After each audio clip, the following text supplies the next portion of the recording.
Ramadan yang sebentar lagi datang. Dan dalam kesempatan ini saya atas nama pengurus besar Nahdlatul Ulama juga ingin menyampaikan kepada masyarakat khususnya umat Islam seluruhnya selamat menyongsong Ramadan 1445, dan mari kita gunakan kesempatan Ramadan yang mulia ini untuk sebanyak mungkin meraih berkah, meraih kemanfaatan, pahala dari Ramadan ini dengan memperbanyak mendekatkan diri kepada Allah Subhanahu wa Ta'ala. Kami secara khusus menginstruksikan kepada jajaran dan jaringan kepengurusan untuk memanfaatkan Ramadan ini sebagai kesempatan berkonsolidasi secara menyeluruh. Jadi konsolidasi semesta, bukan hanya di antara pengurus sampai ke tingkat yang paling bawah yaitu tingkat desa di ranting-ranting, tapi juga dengan jaringan, semua jaringan Nahdlatul Ulama,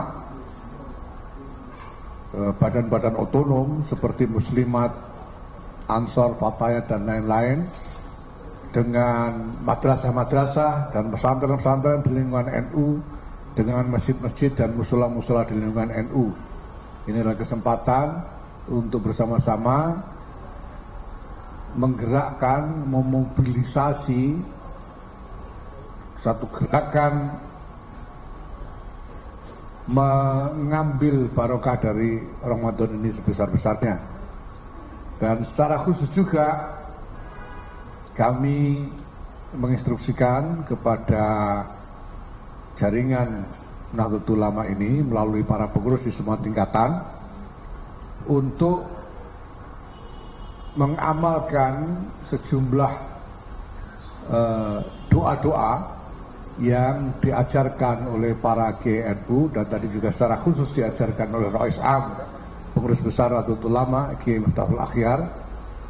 Yang pertama adalah untuk mendoakan Indonesia agar tetap terpelihara kemaslahatannya, kesentosaannya, dan juga mendapatkan pertolongan untuk terus maju, meningkatkan kapasitasnya sebagai negara yang sungguh-sungguh lebih kuat, ya, lebih maju dan lebih kuat, dan kemaslahatan secara umum. Kami juga menginstruksikan pengamalan doa-doa untuk Nahdlatul Ulama secara khusus untuk kelancaran semua tugas-tugas dan tanggung jawab dari para pengurus Nahdlatul Ulama di semua tingkatan. Dan juga secara khusus kami menginstruksikan doa untuk saudara-saudara kita di Palestina. Jadi sudah sejak Oktober hingga sekarang, ini berarti sudah 5 bulan lebih, kita semua berikhtiar dengan segala cara yang mungkin untuk membantu mencari jalan keluar dari kesulitan yang dihadapi oleh saudara-saudara kita di Palestina, khususnya di Gaza, tapi juga di tepi barat. Saya sudah sekian lama ini melakukan komunikasi dengan berbagai pihak internasional dan apalagi lebih-lebih juga dengan pemerintah Indonesia, dengan Menteri Luar Negeri kita, dan keadaan memang masih sangat berat untuk saudara-saudara kita di Palestina. Bahkan kami khawatir bahwa malapetaka yang sedang berlangsung di Gaza khususnya sekarang ini cenderung menjadi status quo, karena semua suara masyarakat secara internasional sama sekali tidak didengar dan diabaikan oleh mereka yang terlibat di dalam bencana Palestina ini. Semua suara dari kalangan-kalangan non pemerintah sudah dikeluarkan dan semuanya diabaikan. Bahkan International Court of Justice (ICJ) yang kemarin sudah membuat putusan itu juga sama sekali diabaikan. Maka pertama kami menghimbau kepada pemerintah-pemerintah, bukan hanya pemerintah Indonesia, untuk tidak berhenti membuat inisiatif pemerintah atas nama pemerintah. Inisiatif berupa manuver-manuver diplomatik internasional maupun tentu saja juga kebijakan-kebijakan yang decisive yang dilaksanakan secara deliberate, secara sungguh-sungguh di lapangan untuk berupaya terus membongkar kebekuan bencana yang sekarang sedang berlangsung, karena keadaan kemanusiaan sungguh-sungguh sudah tidak tertanggungkan, khususnya di Gaza, ya, sehingga kita tidak boleh membiarkan ini terus-menerus. Kemudian yang kedua, kami juga meminta dengan sungguh-sungguh pada penguasa Israel untuk membuka akses kepada Masjidil Aqsa untuk beribadah selama Ramadan ini. Karena sudah beberapa waktu ini Masjidil Aqsa ditutup aksesnya dari umat Islam yang ingin beribadah di sana. Nah, kami minta sungguh-sungguh supaya ini dibuka. Dan kemudian juga kami minta kepada aktor-aktor global untuk mengingat bahwa keadaan ini bisa memicu terjadinya dinamika yang sangat berbahaya untuk stabilitas dan keamanan global, karena segala prinsip-prinsip hukum internasional sudah dilanggar dan dengan ngotot dilindungi, dibiarkan untuk terus berlangsung, dan ini bisa membuat putus asa seluruh masyarakat internasional atas tatanan internasional yang berdasarkan aturan-aturan yang sudah disepakati. Maka kami juga menuntut kepada aktor-aktor global untuk segera menghentikan atrocities, ya, menghentikan malapetaka yang sekarang sedang berlangsung di Gaza dan Palestina, dan kembali kepada hukum dan konsensus-konsensus internasional yang sudah ada. Karena konsensus itu sudah ada, tapi pihak-pihak justru ngotot untuk mengabaikannya. Dan ini bisa membuat frustrasi seluruh masyarakat internasional, dan kalau kepercayaan kepada tatanan atas dasar aturan ini runtuh, dunia akan berada di ambang bahaya yang luar biasa. Nah, itulah sebabnya juga tadi secara khusus Rois Am mengijazahkan kembali doa yang kami sebut sebagai kunut nazilah untuk memohon pertolongan bagi Palestina, yang dulu diijazahkan oleh Rais Akbar Hadratus Syekh Kiai Muhammad Hasyim Asy'ari pada tahun 1938. Jadi dulu sudah pernah Rais Akbar mengijazahkan doa ini, dan tadi diijazahkan kembali oleh Rais Am kepada semua yang mengikuti pertemuan, dan kami instruksikan kepada seluruh jaringan NU untuk mengamalkan ini. Kami instruksikan kepada jajaran pengurus di semua tingkatan untuk mengawal pengamalannya di masjid-masjid, di pesantren-pesantren, di sekolah-sekolah, dan lain sebagainya, supaya ini diamalkan. Dengan kata lain, kita menggunakan kesempatan Ramadan ini untuk mengetuk pintu langit agar pertolongan turun dari Allah Subhanahu wa Ta'ala. Saya kira ini, teman-teman sekalian yang saya hormati, yang bisa saya sampaikan sebagai informasi hari ini. Terima kasih. Assalamualaikum warahmatullahi wabarakatuh. Silakan ada pertanyaan. Mari. Silakan. Yuk. Cukup. Assalamualaikum, saya Lita dari Kompas.com. Ingin bertanya Pak, apakah ada imbauan khusus mengenai ceramah-ceramah di bulan Ramadan nanti, terutama yang melarang biar gak ada sangkut pautin sama politik atau sebagainya? Makasih. Ya, kalau terima kasih ya. Sebetulnya secara umum ini kan masuk di dalam seruan bahkan instruksi kami kepada jaringan NU untuk menjaga kondusivitas masyarakat, dan sebetulnya dalam realitas masyarakat itu sendiri sekarang dalam keadaan yang kondusif, tenang gitu. Jadi kalau ada yang ceramah yang enggak ya paling diketawain orang gitu. Jadi saya kira sekarang ini ya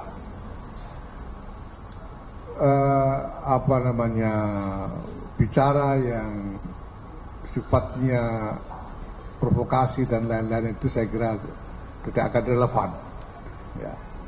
Dan karena ini Ramadan, ya saya kira mungkin sekalian aja kami ingatkan dan kami himbau kepada semua ya, daripada kita melakukan provokasi, mari kita tingkatkan saja pendekatan diri kita kepada Allah Subhanahu wa taala, berdoa kepada Allah apapun yang kita keluhkan. Lebih-lebih soal Palestina seperti yang tadi saya singgung. Jadi semua ikhtiar sudah dilakukan, dan sekarang mari kita gunakan kesempatan Ramadan ini dengan menambahkan ikhtiar rohani kita untuk mendekat kepada Allah Subhanahu wa taala dan memohon pertolongan. Kira itu. Ya. Baik, ada lagi.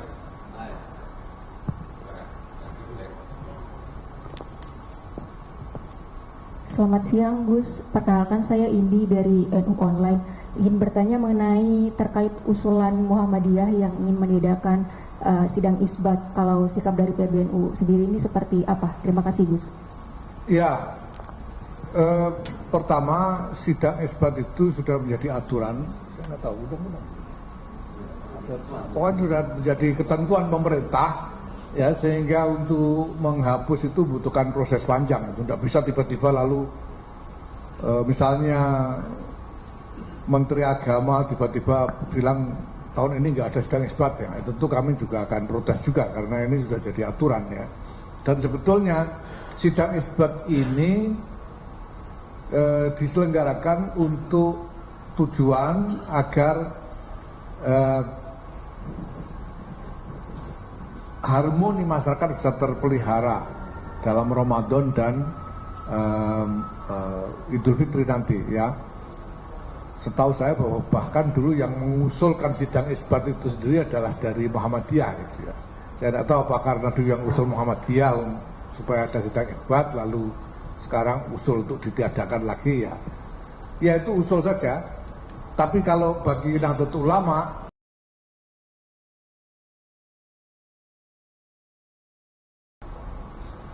pandangan bahwa awal Ramadan dan Idul Fitri itu ditentukan berdasarkan hasil ru'yah hilal.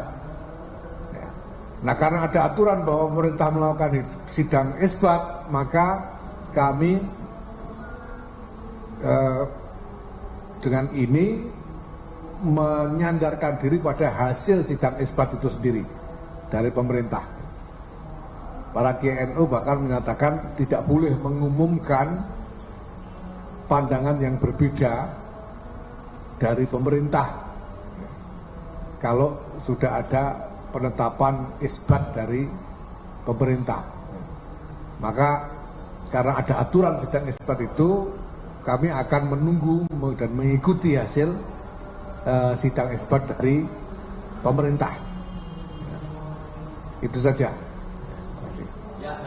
Baik, Gus izin saya Gifar dari MNC Portal Indonesia. Mau tanya soal saat ini kan lagi rame pemboikotan produk-produk Israel, salah satunya itu kurma. Pandangan PBNU sendiri mengenai hal itu seperti apa, Gus? Terima kasih. Ya, saya dulu sudah sampaikan bahwa boikot itu ada gunanya sebagai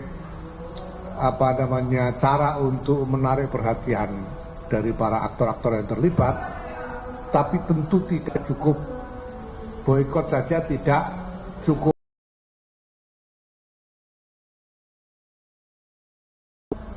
ini itu tidak cukup. Kita perlu kepada pemerintah-pemerintah negara-negara, bukan hanya Indonesia, seluruh dunia, untuk melakukan inisiatif yang lebih decisif soal ini.